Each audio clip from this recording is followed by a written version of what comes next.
वंदे मातरम साथियों। आप सभी का कर्तव्य आइस स्टडी में स्वागत है। कैसे हैं आप सभी लोग? उम्मीद करते हैं कि आप लोग स्वस्थ और खुश होंगे। तो कैसी आप लोगों की पढ़ाई चल रही है? उम्मीद करते हैं कि पढ़ाई आपकी अच्छी चल रही होगी। आज के हम जो सेशन में टॉपिक क्लियर करेंगे वो कौन सा करेंगे? वायु संगठन को पढ़ेंगे। ये आपके सिलेबस की यूनिट सेकंड का फर्स्ट टॉपिक है, वायु मंडल की संरचना। तो इसमें हम जो है वायु संगठन को पढ़ेंगे पहले। फिर कुछ इसमें कुछ गैसें दी हुई हैं उसमें, जिसमें आपका nitrogen, oxygen, carbon dioxide, ozone आदि के बारे में जानेंगे। तो चलिए आज का सेशन स्टार्ट करते हैं। तो पहले समझते हैं वायु संगठन। तो वायु संगठन क्या होता है, पहले इसको थोड़ा समझते हैं। वायु संगठन में आप मान के चलिए कि आपकी क्या है, ये आपकी पृथ्वी है। क्या है आपकी? ये पृथ्वी है। पृथ्वी जो है, पृथ्वी के आपके चारों ओर जो क्या है, गैसों का एक आवरण होता है। पृथ्वी के क्या है, पृथ्वी के चारों ओर एक गैसों का आवरण होता है, जिसे हम क्या कहते हैं, वायसे वायुमंडल कहते हैं। इस प्रकार से आपके चारों ओर गैस, पृथ्वी के गैसों का जो आवरण होता है उसे आप क्या कहते हैं? इसे आप कहते हैं वायुमंडल कहते हैं। अब इस वायुमंडल को सम्मिलित रूप से क्या कह देते हैं? वायुमंडल कह देते हैं। लेकिन इस वायुमंडल में एक चीज नहीं है, कई घटक, कई तत्वों को, पदार्थों से मिलकर जो है वायुमंडल बना हुआ है। तो इस वायुमंडल में कौन कौन सी चीजें होती हैं उनको हम थोड़ा सा समझते हैं। इस वायुमंडल में आपकी पहली होती है गैसें। इस वायुमंडल में क्या होता है? पहली होती है गैसें। दूसरा होता है आपका जलवाष्प। जलवाष्प। तीसरा जो सब महत्वपूर्ण चीज होती है वो होता है एरोसॉल। क्या होता है? एरोसॉल। एरोसॉल। ये तीन जो है घटक, तीन घटकों से मिलकर आपका वायुमंडल बनता है। अब वायुमंडल में गैसों में आपका क्या आता है? इसमें आप जैसे पढ़ेंगे नाइट्रोजन। क्या पढ़ेंगे आप? नाइट्रोजन पढ़ेंगे। ऑक्सीजन पढ़ेंगे आप इसमें। आदि गैसों के बारे में पढ़ेंगे। किसमें? वायुमंडल में। जलवाष्प आप जानते हैं कि जो जलवाष्प वायुमंडल में जो आर्द्रता पाई जाती है, नमी पाई जाती है, उसे हम क्या कहते हैं? जलवाष्प कहते हैं। तो इसमें हम जलवाष्प पढ़ेंगे। एरोसॉल। ये एरोसॉल क्या होते हैं? तो एरोसॉल को अगर हम समझने का प्रयास करें, एरोसॉल जो होते हैं आपके, इसमें क्या होता है कि कई प्रकार के जो है धूल, मिट्टी के कण, कुछ जैविक पदार्थ आदि के जो तत्वों को सम्मिलित रूप से क्या कहा जाता है? एरोसॉल कहा जाता है। तो इन सभी के बारे में हम एक एक करके पढ़ेंगे। तो हमको यहाँ क्या मोटी मोटा मिला है कि वायुमंडल क्या है, कि पृथ्वी के चारों ओर पाए जाने वाले गैसीय आवरण को वायुमंडल कहते हैं। और इस वायुमंडल में तीन तत्व विशेष रूप मिलकर बनता है। वायुमंडल कितने तत्वों से मिलकर बना होता है? तीन से। कौन कौन? गैस, जलवाष्प और एरोसॉल। तो आइए हम थोड़ा सा इनमें पहले पढ़ते हैं गैस। तो गैस के बारे में जानते हैं। इन तो जो गैसों के बारे में देखेंगे, तो गैसें, अब गैसें क्या हैं? गैसों में जो होता है, आप जानते हैं कि इसके पहले एक आपने शब्द सुना होगा, वायु। क्या शब्द सुना होगा आपने? वायु। एयर, जिसे आप क्या बोलते हैं? एयर होती है, गैस होता है वायु। तो वायु क्या है? वायु क्या है तो पहले जानते हैं थोड़ा सा वायु के बारे में। वायु आपकी क्या होती है? जो गैसों के असमांगी मिश्रण को, क्या गैसों के असमांगी मिश्रण को क्या कहते हैं? वायु कहते हैं। असमांगी मिश्रण को गैस, गैसें कहते हैं। अब इसमें असमांगी का शब्द का यूज क्यों किया गया है? असमांगी का मतलब ये है कि वायु में जो गैसों का अनुपात होता है वो क्या होता है? निश्चित नहीं ना होकर अनिश्चित होता है। कैसा होता है? अनिश्चित होता है। यानी जैसे उदाहरण के तौर पर अगर देखें, उदाहरण के तौर पर अगर आप देखें, तो नाइट्रोजन, आपका नाइट्रोजन, नाइट्रोजन हो गया आपका, ऑक्सीजन हो गया आपका, ऑक्सीजन। ऑक्सीजन क्या है? वायुमंडल में इसकी जो मात्रा है, इसमें आप कार्बन डाइऑक्साइड आप मान की हो गई, तो इनमें इनका क्या, वायुमंडल में इनका अनुपात क्या है, निश्चित तो नहीं है। इनका जो अनुपात है वो कैसा है आपका, जो अनुपात है वो आपका अनिश्चित है। अनुपात कैसा है, अनिश्चित है। तो इसीलिए इसको हम क्या कहते हैं, असमांगी मिश्रण। तो आप कह सकते हैं कि जो वायु क्या है, तो वायु के में विभिन्न गैसों के असमांगी मिश्रण को हम वायु कहते हैं। और वायु में कई प्रकार की गैसें पाई जाती हैं। सामान्य भाषा में हम क्या कह देते हैं, सामान्यतः कहते हैं गैस, वायु। तो वायु में कई प्रकार की गैसें होती है, उसमें आपका नाइट्रोजन हो सकता है, ऑक्सीजन होता है, कार्बन डाई हो सकता है, आर्गन हो सकता है, ओजोन हो सकता है, आदि गैसों के मिश्रण को हम वायु कहते हैं। तो ये यहां से आपका ये प्रश्न बनता है कि वायु क्या है। तो पूछे आपसे कि वायु क्या है, वायु वायु क्या है, तो आपको बताना कि गैसों का असमांगी मिश्रण को वायु कहते हैं। और वायु असमांगी मिश्रण क्यों कहलाता है, क्योंकि इनमें गैसों की जो है अनुपात निश्चित नहीं होता है। ठीक, अब हमको समझना है गैसें। हमने अभी वायु को देखा, अब देखते हैं गैस। तो गैसों के बारे में समझते हैं। तो गैसें हमने क्या है कि हम इन गैसों में जो है, इन गैसों में हमको क्या क्या पढ़ना है। तो इसमें आपको नाइट्रोजन गैस पढ़नी है, नाइट्रोजन गैस पढ़ेंगे आप, ऑक्सीजन गैस पढ़ेंगे आप। जितनी भी लगभग गैसें हैं उन सभी के बारे में हम एक एक करके पढ़ेंगे, आदि गैसों के बारे में पढ़ेंगे। ठीक है, तो हम गैसों के बारे में पढ़ेंगे। तो पहले देखते हैं गैसें। तो इसमें सबसे पहले हम जिस गैस को पढ़ेंगे वो पढ़ेंगे नाइट्रोजन गैस को। किसको पढ़ेंगे हम, नाइट्रोजन गैस को। नाइट्रोजन गैस क्यों पढ़े हैं, क्योंकि ये वायुमंडल में क्या होती है कि इसकी जो मात्रा क्या है कि जो है, नाइट्रोजन गैस की मात्रा क्या जो है सबसे अधिक है। तो पहले पढ़ते हैं नाइट्रोजन गैस। तो ये नाइट्रोजन गैस, तो इसमें अगर आप देखेंगे तो नाइट्रोजन गैस की जो है, पहले इसकी अपन अगर मात्रा की बात करें तो नाइट्रोजन गैस की क्या मात्रा क्या है कि जो है वायुमंडल में सबसे अधिक है। आप सभी लोग जानते हैं कि जो नाइट्रोजन गैस होती है उसकी मात्रा क्या होती है वायुमंडल में, कितनी है। अब हम यहाँ ये मात्राएं प्रतिशत क्यों पढ़ रहे हैं, क्योंकि प्रतिशत इसलिए पढ़ रहे हैं कि इन प्रतिशत में क्या है कि कभी आपके प्रश्न बनते हैं या कभी कभार सुकेंस में पूछ लिया जाता है कि निम्नलिखित गैसों को जो है बढ़ते क्रम में या घटते क्रम में इनको व्यवस्थित करिए। तो जब आपको इनका परसेंटेज पता रहेगा कि कौन गैस कितनी परसेंट है वायुमंडल में, तो इनको सिक्वेंस आपको करने में आसानी होगी। अब यहाँ एक प्रश्न बनता है कि आप इनको पढ़ क्यों रहे हैं, भाई इन गैसों को हम क्यों पढ़ रहे हैं। तो इन गैसों को इसलिए पढ़ा जा रहा है क्योंकि ये जो आपके एग्जाम में जो सिलेबस दे रखा है एमपीपीएससी ने, सेट 2022-23 का भूगोल विषय का, तो उसमें इस टॉपिक को दिया हुआ है, वायुमंडल का संगठन एवं संरचना। तो संगठन में विभिन्न प्रकार की गैसें हैं, इसलिए हम उनको पढ़ रहे हैं। तो आइए देखते हैं नाइट्रोजन। नाइट्रोजन की मात्रा वायुमंडल में कितनी है, ये लगभग 78 कितनी है इनकी मात्रा, 78.08% के लगभग वायुमंडल में इनकी मात्रा है। कितनी है, 78.08% इनकी मात्रा है वायुमंडल में। अब ये जो है नाइट्रोजन और भी महत्वपूर्ण हो जाती है। सॉरी, इसमें हम इससे पहले थोड़ा सा एक देख लेते हैं कि जो गैसें होती हैं, गैसें थोड़ा सा जानते हैं कि गैसें के बारे में अगर देखें, गैसों के बारे में देखें तो यहाँ गैसें क्या होता है कि थोड़ा देख लेते हैं गैसें होती कितने प्रकार की हैं। गैसें दो प्रकार की हैं आपके वायुमंडल में, गैसें दो प्रकार की हैं। एक आपकी है स्थायी गैस, स्थायी गैस, और दूसरी है अस्थायी गैस। स्थायी गैस और एक अस्थायी गैस। ये भी आपका प्रश्न पूछा जा सकता है कि कौन सी स्थायी गैसें हैं, कौन सी अस्थायी गैसें हैं। तो आपको सिर्फ याद रखना है कौन सी स्थायी गैसों के बारे में आपको जो है याद रखना है कि स्थायी गैसें कौन सी हैं। तो पहली आपकी कौन सी है, नाइट्रोजन है आपकी, नाइट्रोजन गैस। दूसरी आपकी ऑक्सीजन गैस,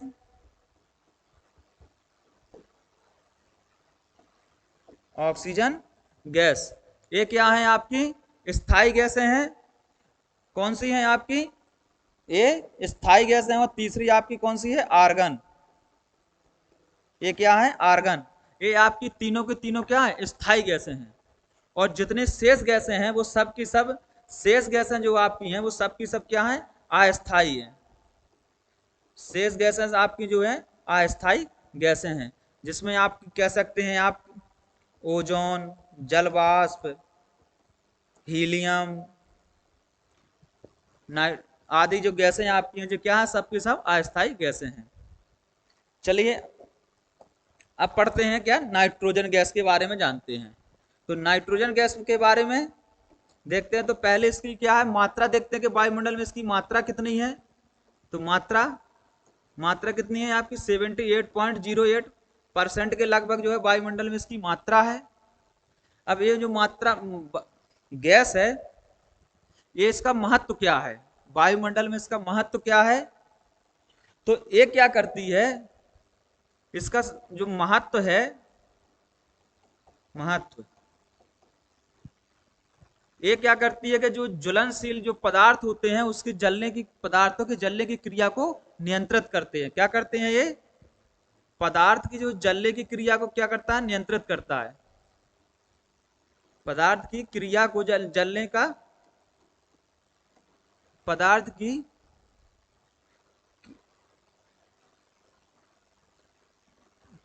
पदार्थ की जलने की क्रिया को क्या करता है, नियंत्रित करता है।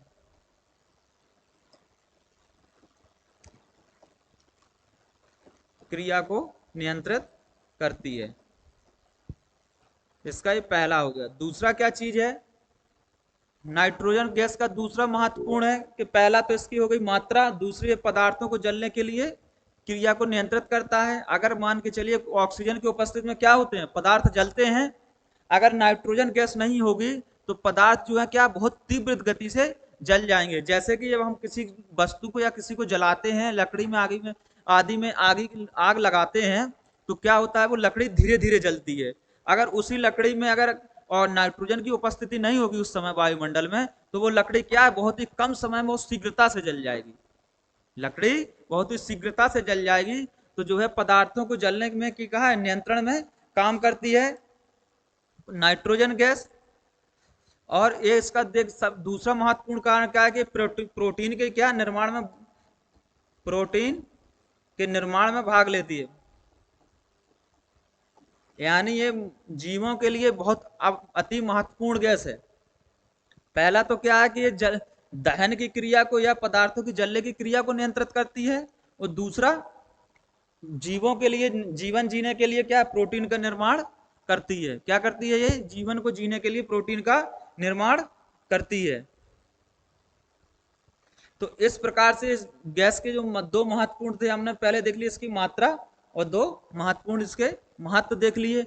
अब ये वायुमंडल में जो है पदार्थों के लिए अति महत्वपूर्ण होती है। पौधे इसको क्या है, नाइट्रेट के रूप में लेते हैं। ये भी प्रश्न आया हुआ है कि पौधे जो होते हैं नाइट्रोजन को किस रूप में लेते हैं। तो पौधे इसका जो सेवन करते हैं वो किस रूप में करते हैं, पौधे इसका सेवन, पौधे पौधे किस में लेते हैं, पौधे जो है नाइट्रेट के रूप में लेते हैं। यूपीपीएससी में ये प्रश्न आया हुआ है कि पौधे जो है नाइट्रोजन गैस को किस रूप में लेते हैं। तो किस रूप में लेते हैं, नाइट्रेट के रूप में लेते हैं।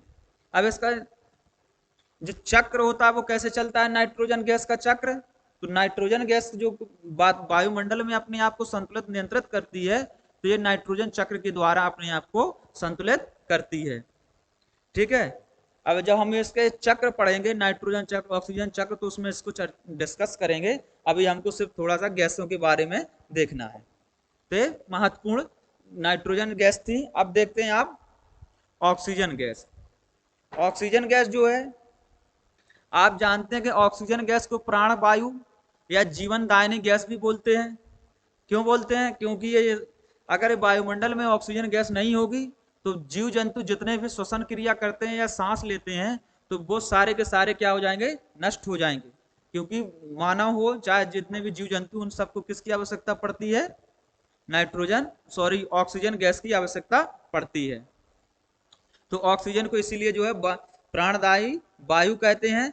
इसका जो है मात्रा कितनी है, इसकी मात्रा वायुमंडल में कितनी पाई जाती है, ये पूछ सकता है आपसे। तो 20.8 95% या लगभग लगभग इसको आप 21% भी बोल सकते हैं कि वायुमंडल में जो है ऑक्सीजन की मात्रा पाई जाती है। तो पहला ऑक्सीजन की मात्रा क्या होती है कि कितनी है वायुमंडल में, 20.95 या लगभग 21% अब इसका काम क्या है, तो इसका सबसे महत्वपूर्ण अगर इसकी बात करें तो इसका जो महत्व है वो क्या है ऑक्सीजन गैस का, तो पहला तो जीवों के लिए श्वसन की क्रिया में काम करती है। जीव जो है श्वसन क्रिया में उपयोग करते हैं। दूसरा इसका क्या है महत्वपूर्ण जो है, दूसरा इसका क्या है ऑक्सीजन का, कि ऑक्सीजन जो क्रिया ऑक्सीजन जो गैस है वो क्या है, इसी ऑक्सीजन गैस के कारण ही क्या है दहन क्रिया हो पाती है। क्या हो पाती है, ये दहन क्रिया होती है। अगर आपने देखा होगा कि अगर जिस स्थान पर ऑक्सीजन नहीं होगी वहां पर आप आग लगाएंगे तो आग नहीं लगेगी। यानी आप जब पहले जो था, आज से लगभग 15-20 साल वर्ष पहले क्या होता था कि आपने घर में एक देखा होगा कि लालटेन हुआ करती थी, उसको जलाते थे या कहीं लकड़ियों में आग लगाते थे। तो अगर ऑक्सीजन नहीं होगी जिस स्थान पे, तो उस स्थान पे अगर आप आग जलाएंगे तो नहीं जलेगी। तो आग जलाने के लिए या किसी भी वस्तु के दहन के लिए क्या है, ऑक्सीजन की आवश्यकता अति महत्वपूर्ण होती है। और इस ऑक्सीजन की दहन की क्रिया क्या है, बहुत तीव्र होती है। ऑक्सीजन की दहन क्रिया क्या होती है, तीव्र होती है। इसको नियंत्रण कौन सा करता है, इसको नियंत्रण करने का काम कौन सा करता है, नाइट्रोजन गैस करती है। कौन सी करती है आपकी, नाइट्रोजन गैस इसको क्या करती है, नियंत्रण का कार्य करती है। तो आपका प्रश्न है कि दहन के लिए ऑक्सीजन की आवश्यकता होती है, तो बिल्कुल होती है। बिना ऑक्सीजन के आप जो है दहन क्रिया नहीं कर सकते हैं। और दहन क्रिया कैसी होती है, तीव्र होती है। और इसको नियंत्रित कौन करता है, नाइट्रोजन गैस इसको नियंत्रित करती है। एक ऑक्सीजन गैस मुक्त कहां से होती है, तो आपको पता है कि जब पौधे प्रकाश संश्लेषण की क्रिया करते हैं, तो पौधे जो है प्रकाश संश्लेषण की क्रिया जो करते हैं उसके माध्यम से प्रकाश संश्लेषण की क्रिया करते हैं, जिससे जो क्या है ऑक्सीजन जो है आपकी मुक्त होती है। कौन क्या होती है, ऑक्सीजन आपकी मुक्त होती है। तो इस प्रकार से जो है ऑक्सीजन है जो है अति महत्वपूर्ण एक गैसों में से एक गैस है। चलिए अब हम देखते हैं क्या, नेक्स्ट गैस देखते हैं। हमने ऑक्सीजन गैस देख ली, अब नेक्स्ट गैस देखते हैं आपकी आर्गन गैस। आर्गन गैस क्या है, तो एक आर्गन गैस भी जो क्या है गैसों में एक अति महत्वपूर्ण गैस है। और इस गैस के जो है आर्गन गैस क्या है, एक प्रकार की, इसकी मात्रा कितनी होती है इसको देखेंगे हम। तो ऑक्सीजन आर्गन गैस को जो है एक आप अक्रिय गैस के रूप में रखते हैं। किसके रूप में रखते हैं इसे, अक्रिय गैस के रूप में रखते हैं। क्या है, अक्रिय गैस। अभी हम आगे देखेंगे जी अक्रिय गैस का मतलब क्या होता है। तो हमको क्या है कि आर्गन गैस कैसी है, एक अक्रिय गैस है। और इसकी जो मात्रा है वायुमंडल में वो कितनी है, मात्रा कितनी है इसकी, मात्रा इसकी जो है आपकी 0.93% है।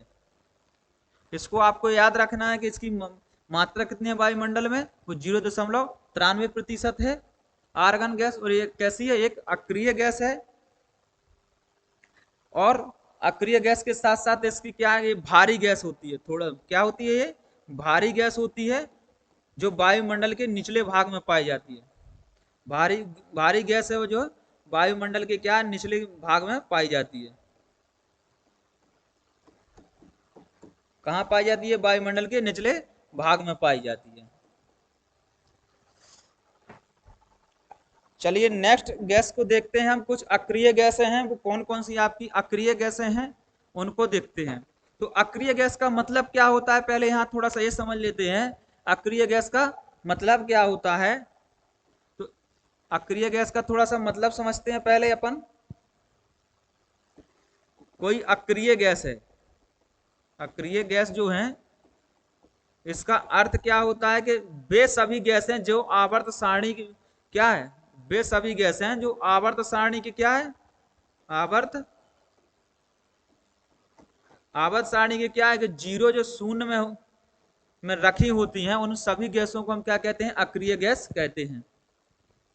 अब अगर प्रश्न बनता है कि कौन सी अक्रिय गैसें कहलाती हैं, तो आपको याद रखना है कि वो सभी अक्रिय गैसें कहलाएंगी जो आवर्त सारणी के शून्य वर्ग में आती हैं, जीरो में आती हैं, उसको हम क्या कहते हैं?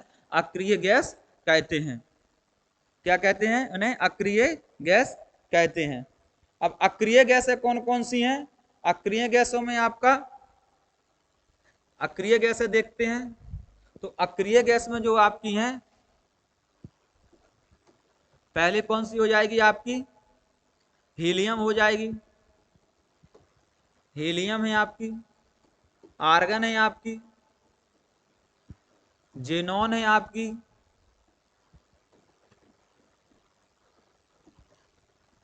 हाइड्रोजन है,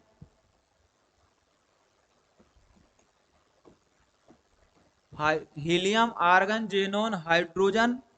और ये आपकी आदि आदि जो आपकी गैसें हैं वो कौन सी गैसें हैं? अक्रिय गैसें होती हैं, जिसमें आपकी रेडॉन, क्रिप्टॉन, ये सभी क्या है? नियॉन। कौन सी? आपकी नियॉन, रेडॉन, क्रिप्टॉन।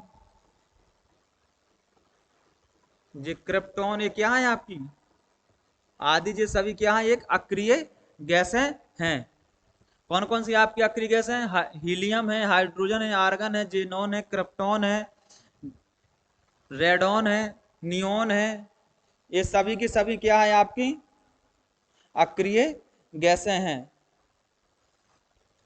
एक गैस इसमें से आपकी जो रेडॉन गैस है, जो ये जो आपकी रेडॉन गैस है, ये क्या है कि वायुमंडल में नहीं पाई जाती है। कौन सी आपकी जो रेडॉन गैस है, ये क्या है? वायुमंडल में नहीं पाई जाती है।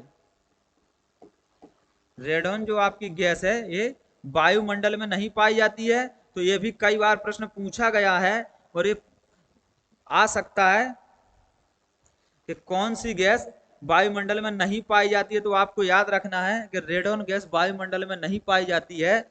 ये वायुमंडल में इसकी मात्रा कब आती है, कब बढ़ती है? जब भूकंप के समय इसकी क्या है? भूकंप के समय इसकी जो रेडॉन गैस की मात्रा है वो क्या होती है? बढ़ जाती है। क्या होता है कि जब भूकंप आता है तो उस समय रेडॉन गैस की मात्रा बढ़ जाती है। आपने देखा होगा कि जब कहीं भूकंप आने की संभावना होती है तो जानवरों को आपसे पहले पता चल जाता है। वो जानवर जो इधर उधर भागने लगते हैं, या जो जंगलों में जो बिलों में घुसे रहते हैं जानवर, वो बिलों से बाहर आ जाते हैं। तो वो ऐसा क्यों होता है कि उनको पहले, अपने से पहले क्यों भूकंप आने का एहसास हो जाता है? वो इसलिए हो जाता है क्योंकि इस रेडॉन गैस की मात्रा क्या है कि वायुमंडल में बढ़ने लगती है, और इसको वो लोग सूंघ लेते हैं या समझ जाते हैं। इसी के कारण वो जो लोग हैं विचलित हो जाते हैं, और उनको भूकंप आने की पहले संभावना का पता चल जाता है। तो वायुमंडल में रेडॉन गैस की मात्रा बढ़ती है, तो यानी भूकंप आने की संभावना बनने लगती है। तो ये आपकी अक्रिय गैसें थी, और रेडॉन गैस वायुमंडल में नहीं पाई जाती। इसको आप अच्छे से याद रखिएगा, ये प्रश्न पूछ सकता है, वो कई बार एग्जामों में पूछा हुआ है। चलिए नेक्स्ट आगे चलते हैं, हम नेक्स्ट गैस को पढ़ते हैं।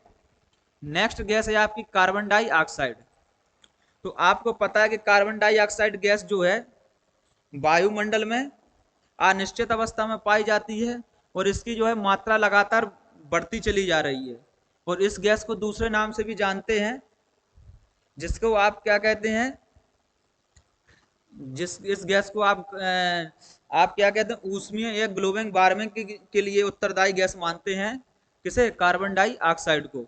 तो इसकी देखते हैं मात्रा कितनी होती है। तो वायुमंडल में इसकी जो मात्रा है वो आपकी लगभग कितनी होती है?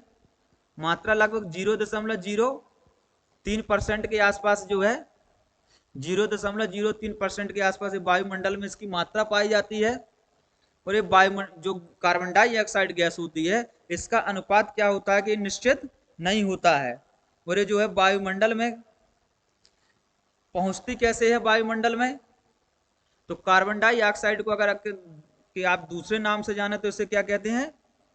उष्ण ग्लोबल वार्मिंग के लिए उत्तरदायी होती है। क्योंकि ये क्या करती है कि वायुमंडल में क्या होता है, मान के चलिए ये जो वायुमंडल, ये क्या है? पृथ्वी है, ये आपकी पृथ्वी है, और पृथ्वी के चारों ओर जो है इस तरीके से पृथ्वी के चारों ओर जो है कार्बन डाइऑक्साइड गैस का आवरण लगातार बढ़ता चला जा रहा है।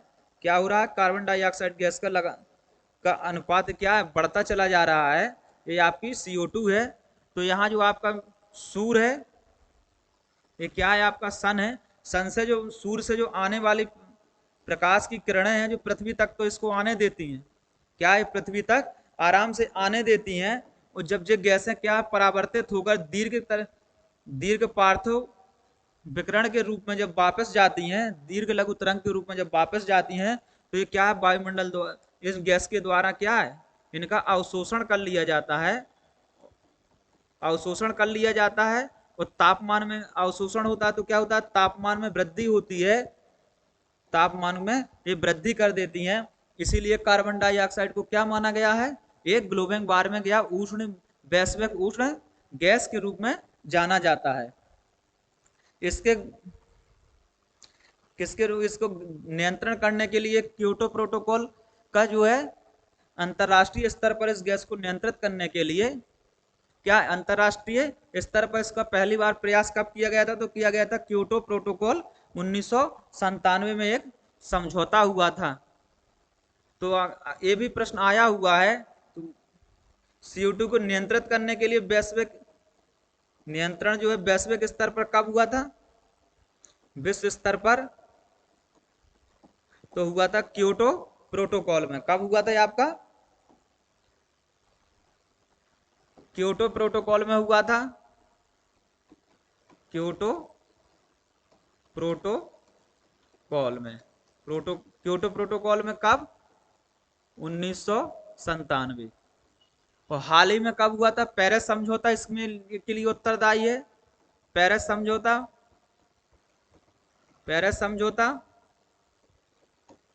2015। ये दोनों इसके CO2 को नियंत्रण करने के लिए बहुत अति महत्वपूर्ण, इनको भी आप रखिएगा। क्योटो प्रोटोकॉल 1997 जापान में, और दूसरा पेरिस समझौता फ्रांस 2015 में इसको नियंत्रित करने के लिए अंतरराष्ट्रीय स्तर पर बहुत बड़ा इसका प्रयास किया गया था कि जिससे जो है तापमान को जो है लगातार इसको कम करके सन 2000 के स्तर पर या जो है लगभग 2% के स्तर को प्राप्त किया जा सके। अब इसका एक नेक्स्ट प्रश्न आता है कि कार्बन डाइऑक्साइड जो है वायुमंडल में पहुंचती कैसे है?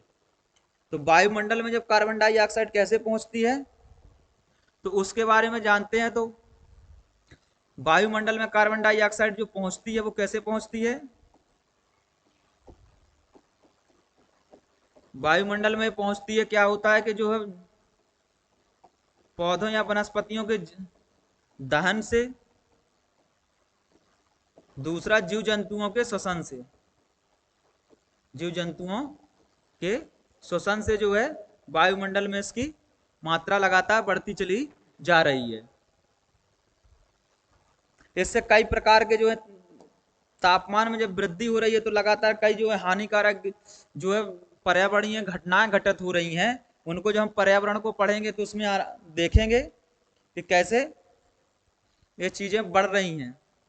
एक चीज और बतानी है आपको, कार्बन डाइऑक्साइड जो क्या होती है, कार्बन डाइऑक्साइड जो है ये बहुत भारी गैस होती है। क्या होती है? भारी गैस होती है। भारी गैस है और ये क्या है कि वायुमंडल की सबसे निचली परत में पाई जाती है।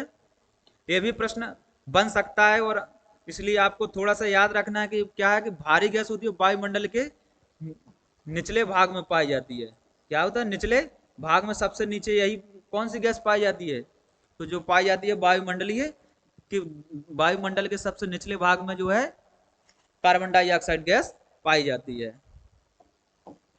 चलिए नेक्स्ट गैस के बारे में जानते हैं, ओजोन गैस। ओजोन गैस जो है आपकी O3। ओजोन गैस को भी एक तरीके से आप क्या है कि प्राणदायक वायु कह सकते हैं, क्योंकि ओजोन गैस की जो है बहुत महत्व बन जाता है। क्यों बन जाता है? क्योंकि ये जो गैस है अति महत्वपूर्ण गैस है। ये क्या है? गैस क्या है? बहुत महत्वपूर्ण है।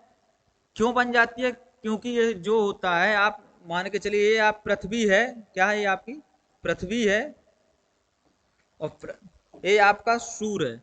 क्या है आपका सूर्य है, यहां से जो प्रकाश की किरणें जब आती हैं, प्रकाश की किरणें आती हैं तो क्या आती हैं, ये लघु तरंग के रूप में आती हैं।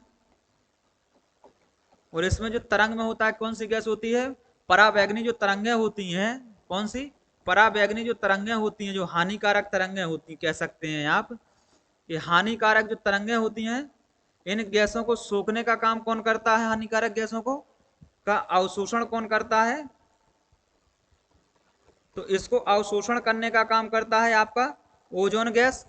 तो ओजोन गैस गैस क्या करती है कि मान के चलिए यहाँ पे आपकी क्या है, ओजोन गैस है, इस तरीके से आपकी ओजोन गैस का आवरण है, तो क्या कर रही है कि इसको, इस पराबैंगनी गैसों को क्या कर रही है, ये अवशोषण कर ले रही है।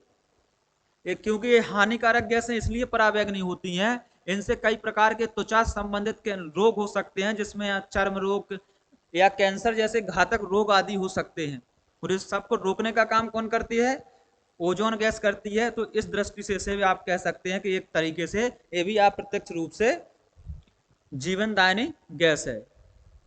अब ये ओजोन गैस का क्या है, तो ओजोन गैस की अपन मात्रा देखते हैं। तो ओजोन गैस की जो मात्रा है वो काफी कम है, लगभग 0.0000004% के आसपास है। कितनी है जिसकी मात्रा, लगभग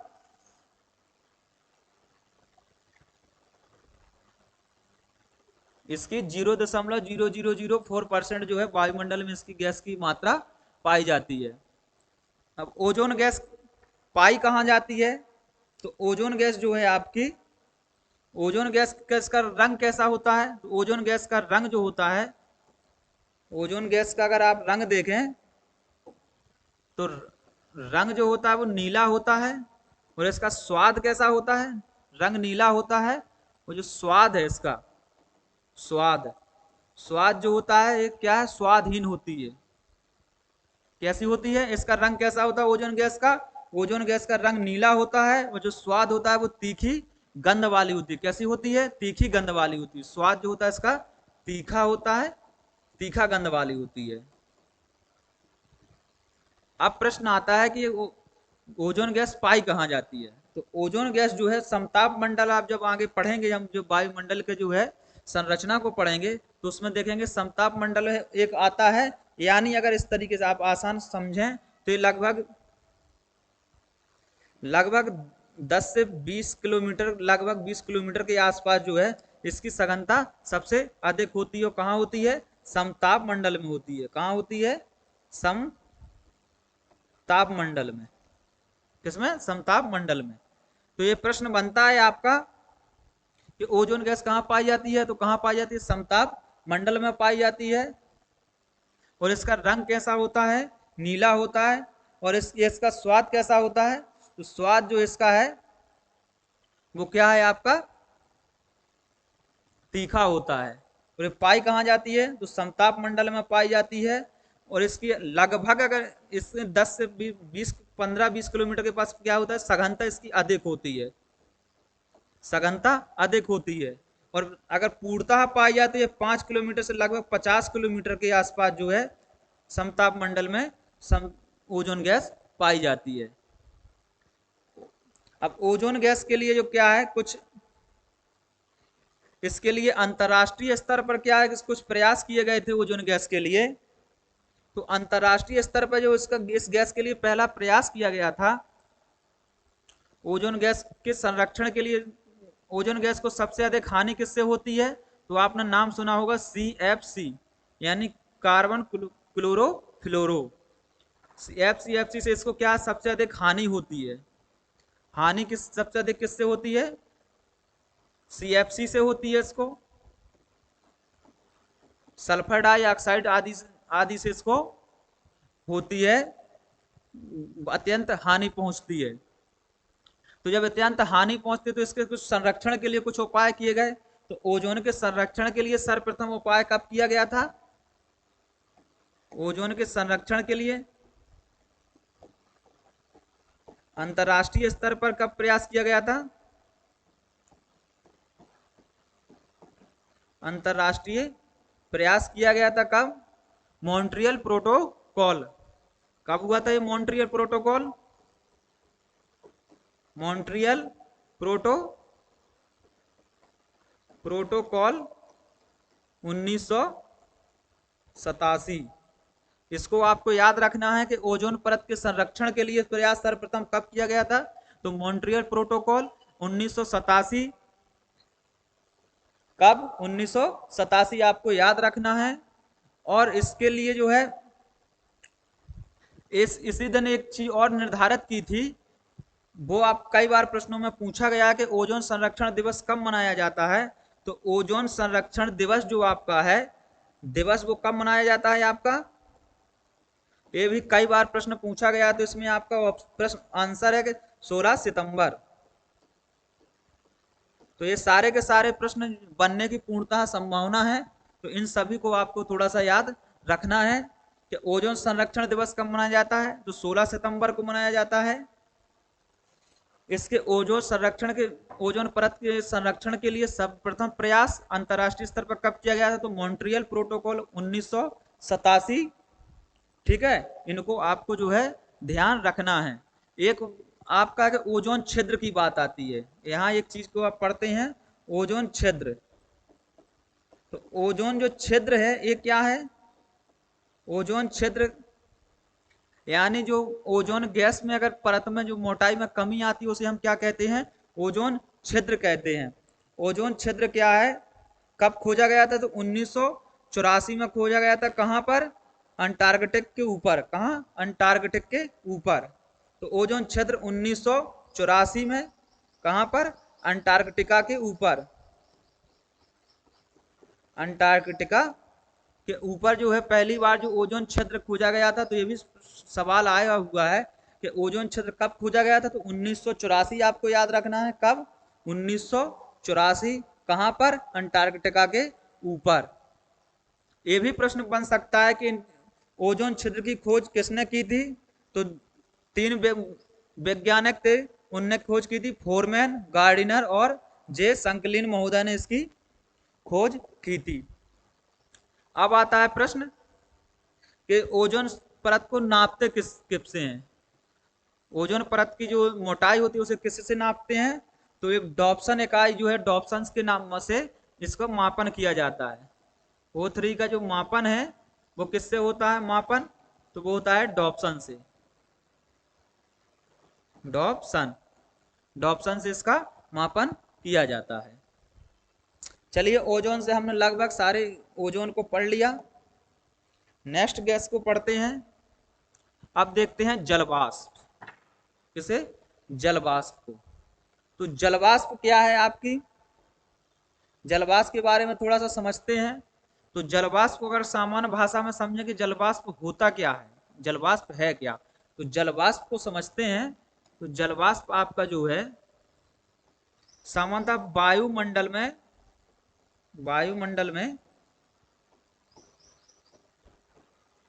वायुमंडल में गैसीय रूप में जल की मात्रा, क्या? जल की मात्रा। यानी जलवाष्प क्या है? तो वायुमंडल की गैस में जब जल जो है गैस के रूप में वायुमंडल में उपस्थित होता है, उसकी मात्रा को हम क्या कहते हैं? जलवाष्प कहते हैं। वायुमंडल में जलवाष्प की मात्रा कितनी है? क्या है? जलवाष्प की मात्रा लगभग एक कितने ऊपर पाई जाती है? इसकी जो मात्रा है जलवाष्प की वो कितनी है? लगभग 90% जो है 90% जो है इसकी जो है मात्रा जलवाष्प की वायुमंडल में पाई जाती है। कितनी है? लगभग जलवाष्प की मात्रा वायुमंडल में 90% तक पाई जाती है। और ये जो कितनी ऊंचाई तक पाई जाती है? तो ये लगभग 8 किलोमीटर की ऊंचाई तक क्या है पाई जाती है। इसकी ऊंचाई में कितनी पाई जाती है? ऊंचाई जो है इसकी ऊंचाई की तक ये पाई जाती है, लगभग 8 किलोमीटर की ऊंचाई तक जो है जलवाष्प पाई जाती है। अब जलवाष्प क्या करती है? जलवाष्प क्या है कि पृथ्वी की सतह पर एक औसत तापमान बनाए रखने के लिए अति महत्वपूर्ण है। यानी पृथ्वी पर अगर जीवन को के लायक तापमान बनाने में इसकी बहुत महत्वपूर्ण भूमिका होती है। तो ये लगभग जो है औसत तापमान पृथ्वी का कितना है, लगभग पृथ्वी का औसत तापमान 15 डिग्री सेल्सियस के आसपास है। पृथ्वी का औसत तापमान लगभग कितना है, औसत तापमान आपका 15 डिग्री सेल्सियस के आसपास है। तो इसको बनाए रखने में सबसे महत्वपूर्ण भूमिका किसकी होती है, आपकी जलवाष्प गैस की होती है। जलवाष्प गैस इसी के कारण कि एक औसत तापमान बनाए रखती है, तो इसको क्या कहते हैं कि पृथ्वी का कम्बल कहते हैं। क्या कहते हैं, पृथ्वी का कम्बल कहते हैं। क्योंकि जैसे देखा होगा कि आपने ठंडियों के समय क्या है, ठंडियों के समय आप लोग जब ठंडी लगती है तो हम कम्बल रजाई का उपयोग करते हैं और अपने आप को गर्म रखने का प्रयास करते हैं ताकि जिससे ठंड से बचा जा सके। उसी प्रकार से जलवाष्प भी क्या करती है कि संपूर्ण पृथ्वी को एक कम्बल के रूप में ढक देती है, जिससे उसके औसत तापमान को बनाए रखने में सहायता हो सके, सहायक हो, और जिसमें जीव जंतुओं के लिए एक उपयुक्त वातावरण जो है उपलब्ध कराए। तो इसीलिए पृथ्वी का क्या क्या कम्बल की तरह ये काम करती है। और ये क्या है, इसको एक इसका दूसरा जो है, ये कौन सी गैस है, एक ग्रीन हाउस गैस के रूप में भी इसका उपयोग, ग्रीन हाउस गैस भी है। ग्रीन हाउस गैस में आपकी कौन कौन सी है, कार्बन डाइऑक्साइड आती है, आपकी जलवाष्प आती है, जलवाष्प आती है, और सल्फर डाइऑक्साइड जो गैसें क्या है ग्रीन हाउस गैसों के अंतर्गत आती है। अब आप सोच रहे होंगे कि जलवाष्प कैसे ग्रीन हाउस गैस में आती है, क्योंकि ये देखिए आपने देखा कि ये जो है पृथ्वी के लिए कम्बल की तरह काम करता है, तो एक औसत तापमान बनाए रखने में एक सहायक होता है। और इसी गैस के द्वारा ही क्या होता है, समस्त मौसमी घटनाएं होती हैं, यानी बादलों का निर्माण होना, बारिश होना, ओस आना, ओस की बूंदें, कोहरा, ओले, ये सब कौन सी, ये समस्त मौसमी दशाएं कौन सी किससे होती हैं, जलवाष्प के माध्यम से ही होती हैं। तो आप कह सकते हैं कि समस्त जो है, समस्त मौसमी घटनाएं भी कौन सी किसके द्वारा होती हैं, जलवाष्प के द्वारा होती हैं, समस्त मौसमी घटनाएं, मौसमी घटनाएं। तो हमने अभी गैसों को पढ़ा, जलवाष्प के बारे में पढ़ लिया, जलवाष्प में जान गए। अब नेक्स्ट पढ़ते हैं, देखते हैं एरोसॉल। एरोसॉल के बारे में जानते हैं। एरोसॉल हमारा आज के सेशन का ये लास्ट टॉपिक होगा। तो एरोसॉल के बारे में जानते हैं कि एरोसॉल है क्या। आपने प्रारंभ में देखा होगा कि वायुमंडल जो है तो 3 तत्वों से मिलकर बना था आपका, गैस है, जलवाष्प और एरोसॉल। तो एरोसॉल है क्या, उसको समझने का थोड़ा सा प्रयास करते हैं कि एरोसॉल है क्या।